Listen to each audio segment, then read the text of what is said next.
really good pictures. So some of them will be projected, but if you want to see them up close in better quality,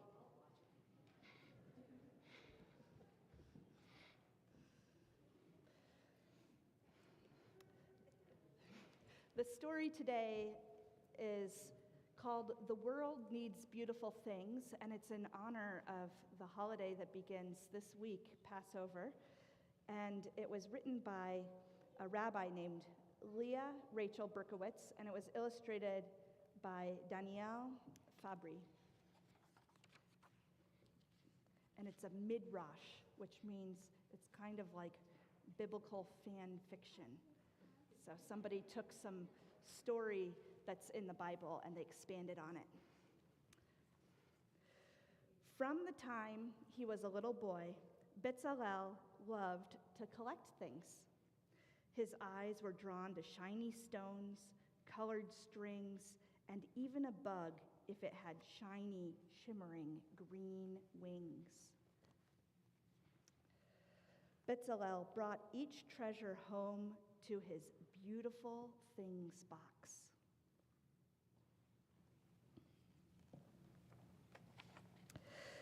Bezalel and the rest of the Israelites were slaves in Egypt. The taskmasters grew angry when Bezalel dropped bricks into the mud to pick up a scaly piece of skin shed by a snake. "Stop that," his friend shouted. "You'll get us all in trouble. Besides, you don't need all those stones, strings, and bug wings." Bezalel just smiled. Each of these things is beautiful in its own way, and the world needs beautiful things.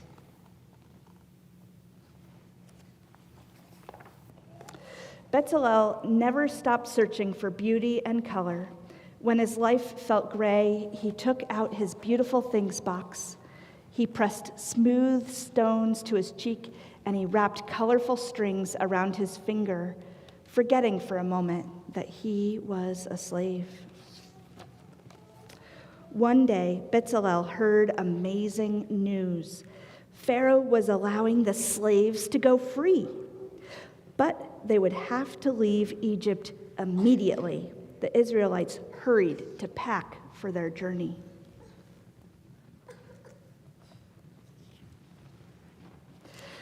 Bezalel's parents begged him to leave behind the beautiful things box. "We can only bring what we can carry," said his father. "And what we absolutely need," said his mother. "You don't need all those stones, strings, and bug wings."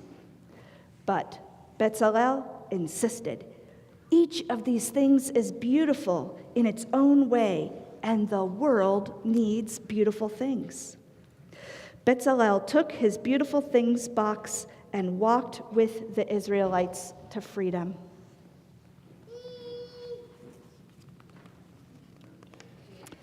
Bezalel saw many beautiful things as the Israelites left Egypt, the bright full moon lighting their path.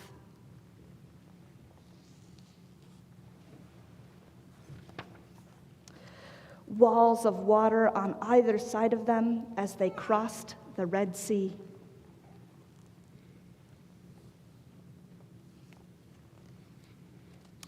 Pillars of fire and cloud that guided them on their journey. These things were too big for the beautiful things box, so Bezalel tried to collect them in his mind. He also found many things that he could fit into his beautiful things box. "Stop grabbing things out of the sand," his parents begged him.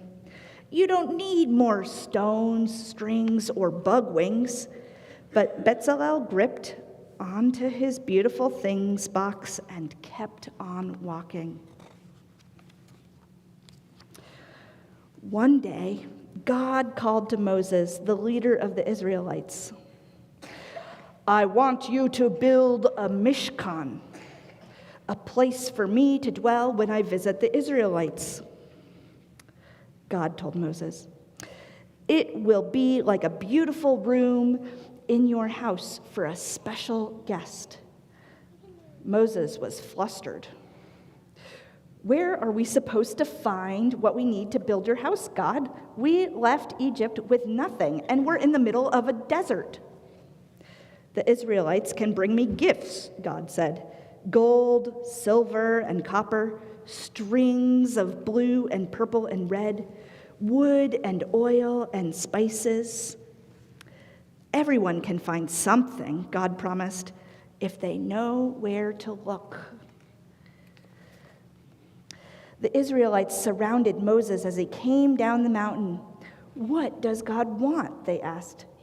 "God wants us to build a house out of beautiful things," Moses said. There was silence. How could they build a house for God with only what they'd carried out of Egypt? God suggested string. "Does anybody have any string to help us get started?" asked Moses doubtfully. "I have string," said a small voice. Everyone turned to look as Bezalel stepped forward, clutching his beautiful things box. "I have red, blue, and purple.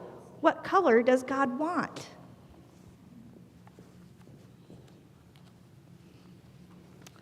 The Israelites' mouths hung open as Bezalel spread his treasures on the ground. "I remember seeing trees with white flowers on the other side of the mountain," Bezalel added. "Their trunks might be good for building. I saw twisty olive trees, too."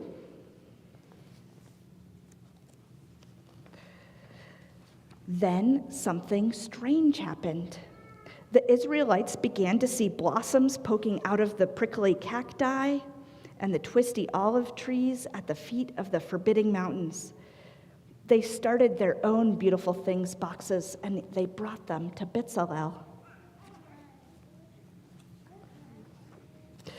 Moses ran to tell God, "You were right. We found many beautiful things." God looked at Bezalel, who was arranging stones by color and shape. "Bezalel," said God, "you will design the Mishkan." Bezalel's heart pounded. "Me?" "Yes," said God, "you love beautiful things. You found them in Egypt. You found them in the desert. You will build my dwelling place because I love beautiful things too." So Bezalel described the beautiful images he saw in his mind, and together he and the other Israelites sketched his plans into the sand. Then they started building with the materials they'd collected: wood from the desert trees, animal skins dyed bright colors, and bits of metal from rings and belt buckles.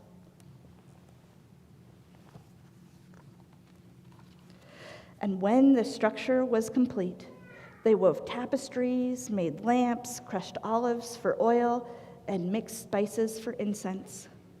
Bezalel smiled at the finished Mishkan. "This is the biggest beautiful things box ever," he said. "Now, every time God visits, there will be a beautiful place for God to dwell." And that is the end. At this time, I invite the congregation to join in singing the children's parting song as children go to their spiritual exploration groups.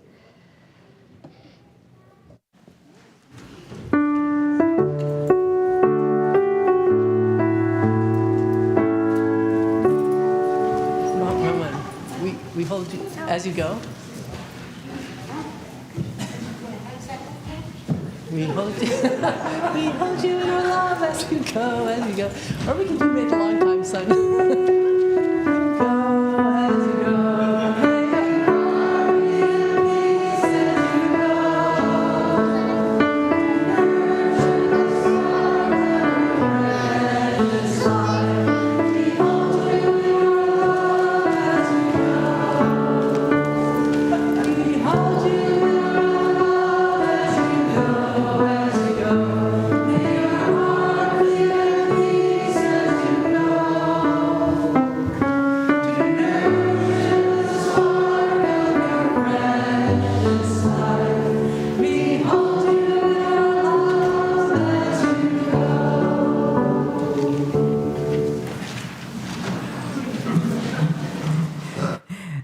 The art of giving is a spiritual practice as important as any other element in our worship together.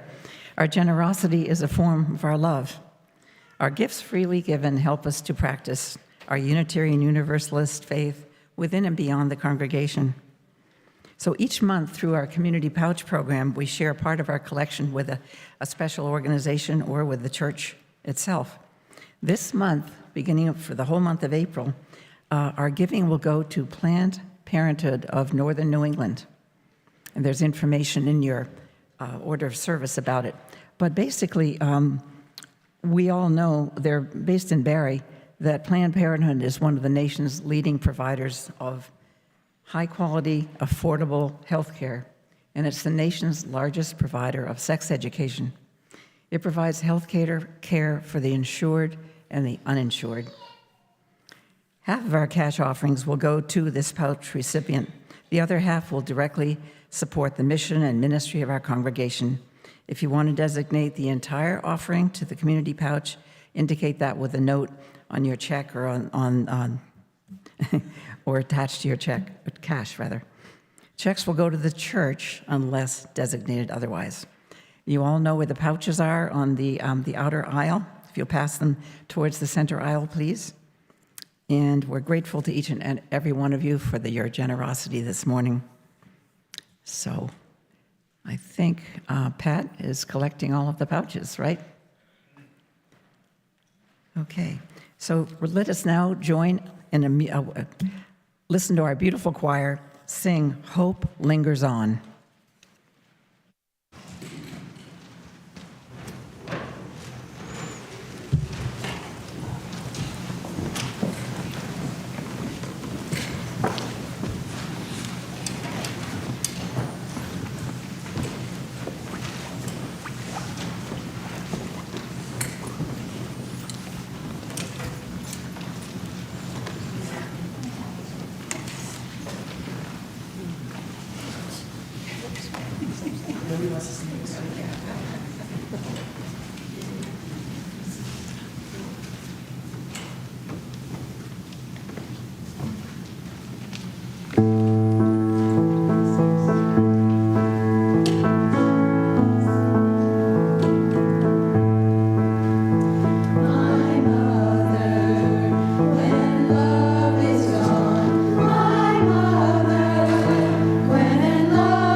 Thank you for that beautiful music.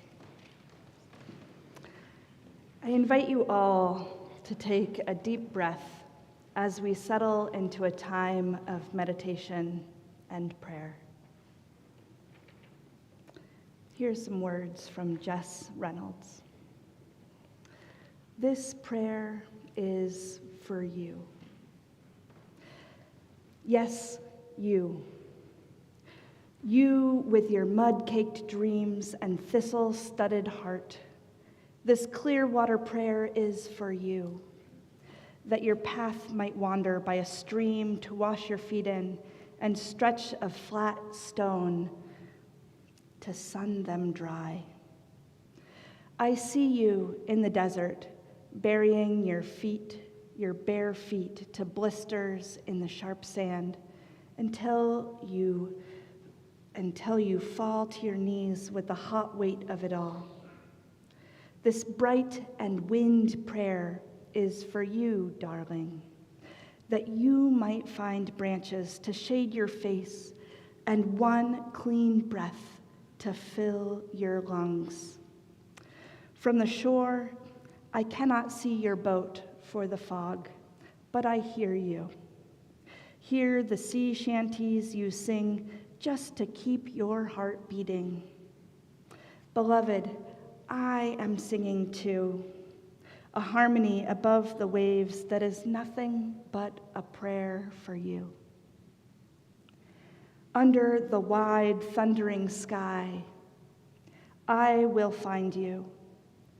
You, unsure if you believe in God, believe in anything but the tangled weeds in your garden and the stones under your shoes. Under the wide, thundering sky, I will tell you, you are proof enough of great love in the world, no matter the weather. Yes, you. Let us now share in a moment of quiet meditation together.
Our reading this morning is Desert Spring from Walking Toward Morning by the Unitarian Universalist minister, the Reverend Victoria Safford.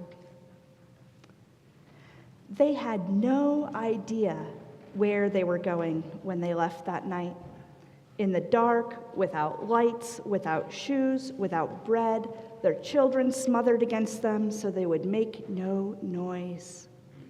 They had no idea what they were getting into. Following this Moses, this wild-eyed one who claimed visions and made promises, but who, after all, could guarantee them nothing except death if they were caught. They had no idea, these slaves, what it could mean, this promise of land, their own country, and life abundant. Of freedom, they knew nothing, except what they could taste by living in its opposite, slavery. And that taste became a hunger, and that hunger became insatiable till they were ravenous for freedom. And they went out then, but no one knows to this day whether they were led by Moses or by an outstretched arm and mighty hand of something else, or by something eternal, as they would afterwards and always claim, or whether their own human hungry will made them flee that night from Pharaoh. They went into the wilderness. There they wandered 40 years, which in those days was a lifetime.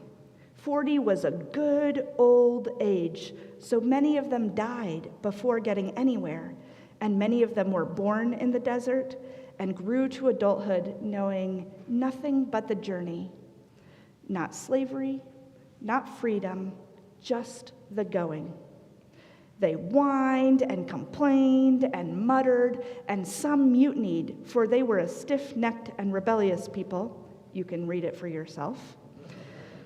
Ungrateful people, even when the manna rained down from the heavens and the quails were sent to feed them. Unhappy people, longing out loud even for the familiar security of Egypt, of all places, where at least they knew what to expect, as awful as it was. Impatient people, making cheap little idols and gods of metal to bargain with in secret when the traveling got hard or merely dull, and the days and years became monotonous. In the springtime, we remember the promised land is not a destination. It is a way of going. The land beyond the Jordan, that country of freedom and dignity and laughter, you carry it inside you all the while. It is planted in your mind and heart already before you even start out, before it even occurs to you that in order to leave that life in Egypt, that intolerable bondage of that life, what you need to do is stand up and walk forward. Thus ends the reading. Why do we tell some of the same stories again and again? In my family, I can't tell you how many times I've heard the story of how my grandmother ate not just her dessert, but my brother's dessert too, when he wouldn't eat his spaghetti with tomato sauce on it. And as a parent of a 1-year-old, I have read Goodnight Moon so many times that if I skip a page, I don't even bother turning back to it. I can just recite what's on the page and keep on moving forward. And this week, many Christians will be telling the story of the death of Jesus, and Jewish people around the world will be engaging in a Passover ritual of telling the biblical story of the Exodus, commemorating the emancipation of the Israelites from slavery in Egypt and the start of that journey in search of the Promised Land, just like they did last year, and the year before that, and the one before that, and so forth. The ritual celebration of Passover is observed with meals called seders, traditionally on the first 2 nights of an 8-day-long Jewish festival held in early spring. The seder is a way of honoring the biblical commandment to teach one's children that we too were enslaved in Egypt and now are free. It's not enough for adults to read the story to themselves periodically. It's not enough to have some people in a room occasionally tell the story to each other. This story complete with enslavement and terrible plagues, complete with freedom and liberation and a promised land, is meant to be shared with children and to tell them again and again. In case any of you aren't familiar, in the story of Exodus, God speaks to Moses through a burning bush, encouraging him to beg Pharaoh to free his people, the Israelites. Pharaoh refuses and even intensifies his cruelty towards the Israelites until God sends not one, not two, but 10 plagues to the Egyptians.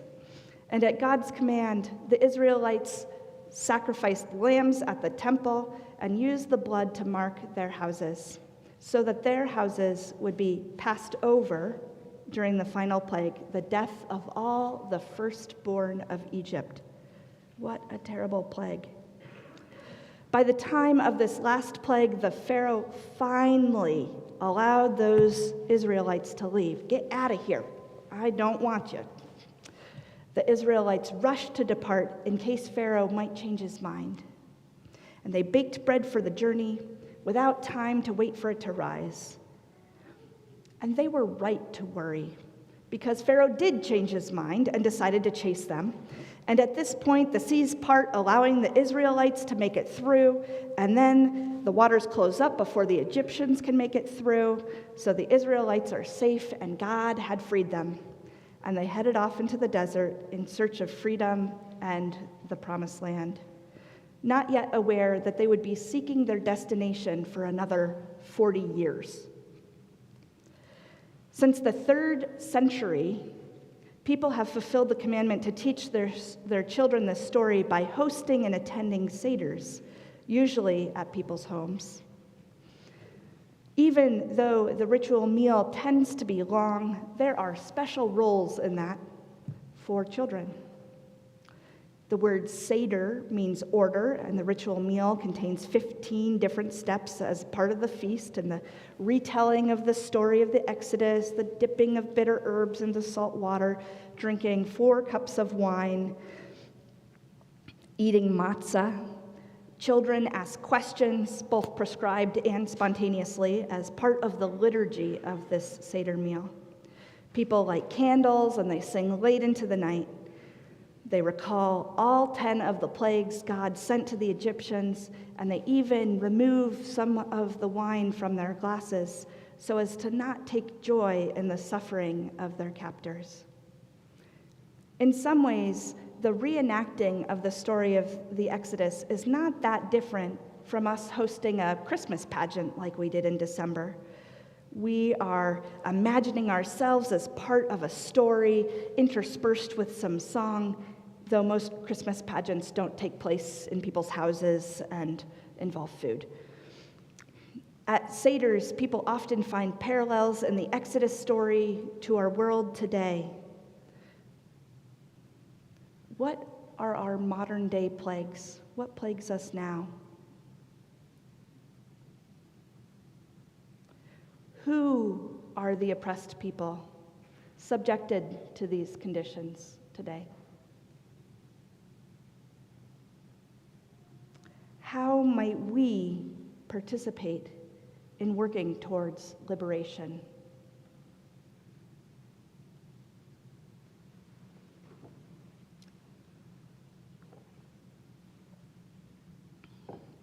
At this point in the morning, you have heard 3 different tellings of the Exodus story, each with a different focus or intention. I just summarized the biblical story for you a moment ago. The reading emphasized what it might feel like to be hungry for freedom, juxtaposed with the grumbling challenges of looking for a promised land that isn't materializing, and our choice in how we journey through the unknown in search of something more. And our story for all ages today, The World Needs Beautiful Things, is an imagining of a young boy, amongst the Israelites, who was leaving Egypt.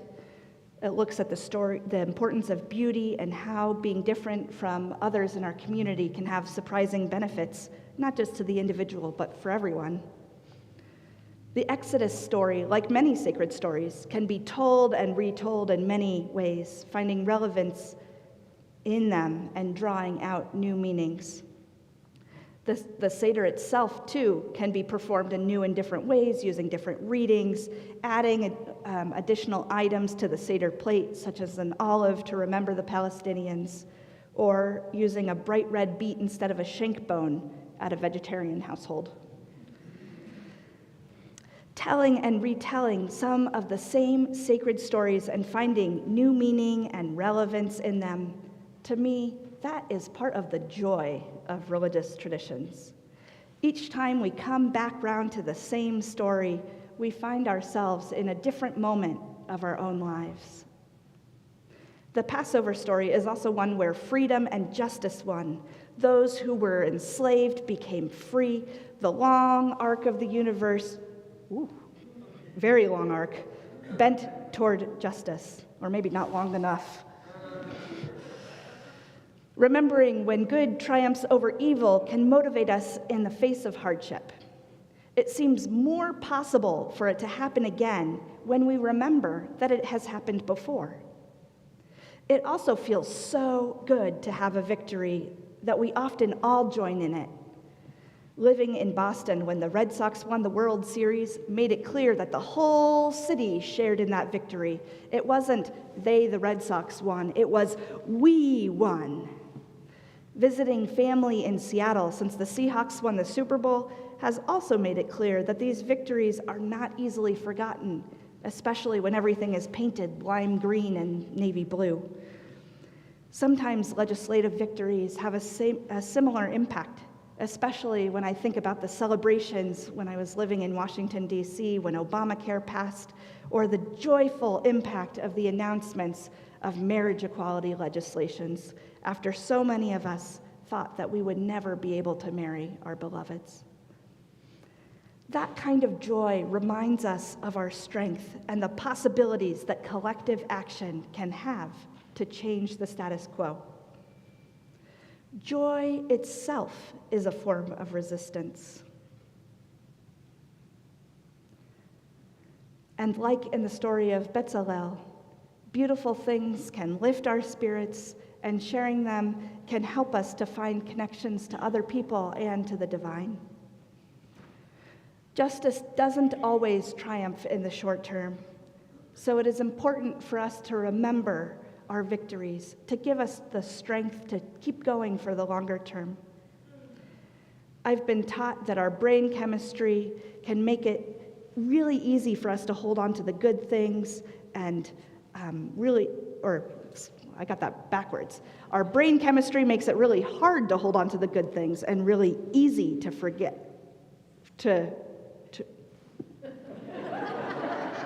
Apparently our brain chemistry makes it easy to forget things. Our brains are like Teflon for the positive. The positive just slide right off of us, and they're like Velcro for the negative things, that when we hear negative things, they stay with us much stronger than good things. And so that means that we need to hear those good things again and again and again and again. If we hear that bad thing just once, it'll stay with us. But that good thing, we need to hear it 10 times more. Which makes it even more important what the stories are that we're telling ourselves and telling each other. Perhaps this is part of the motivation behind the commandment to tell the Passover story.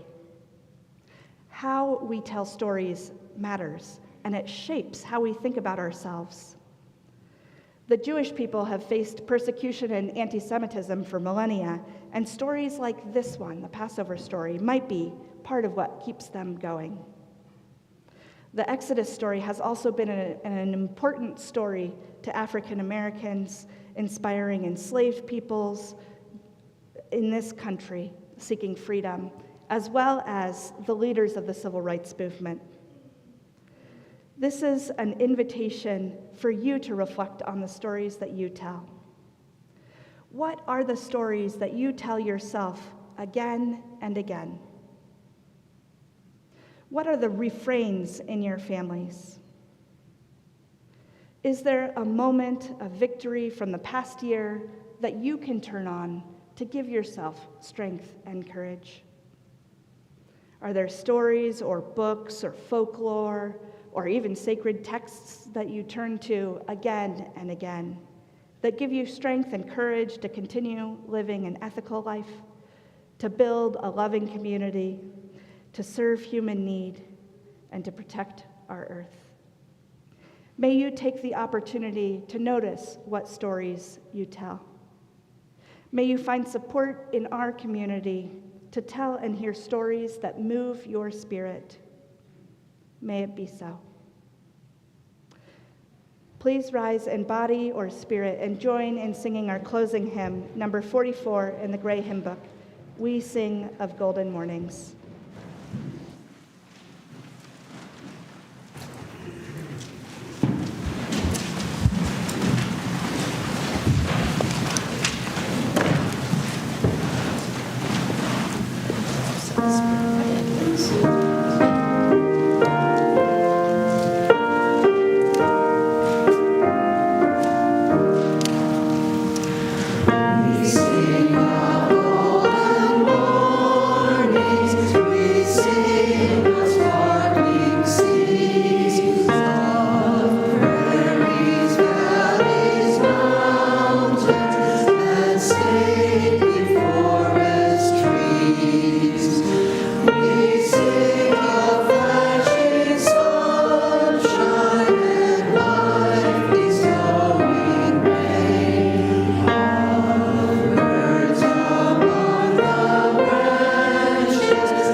As we close our service, we extinguish our chalice and carry with us its flame of truth, the warmth of community, and the spark of hope into the days and weeks ahead.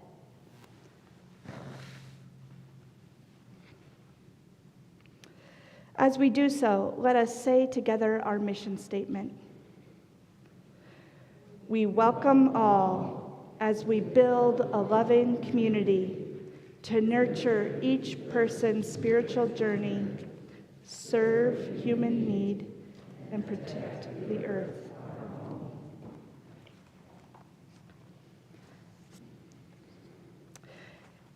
If here you have found freedom, take it with you into the world. If you have found comfort, go and share it with others. If you have dreamed dreams, help one another that they may come true. If you have known love, give some back to a bruised and hurting world. Go in peace. Please be seated to enjoy the postlude.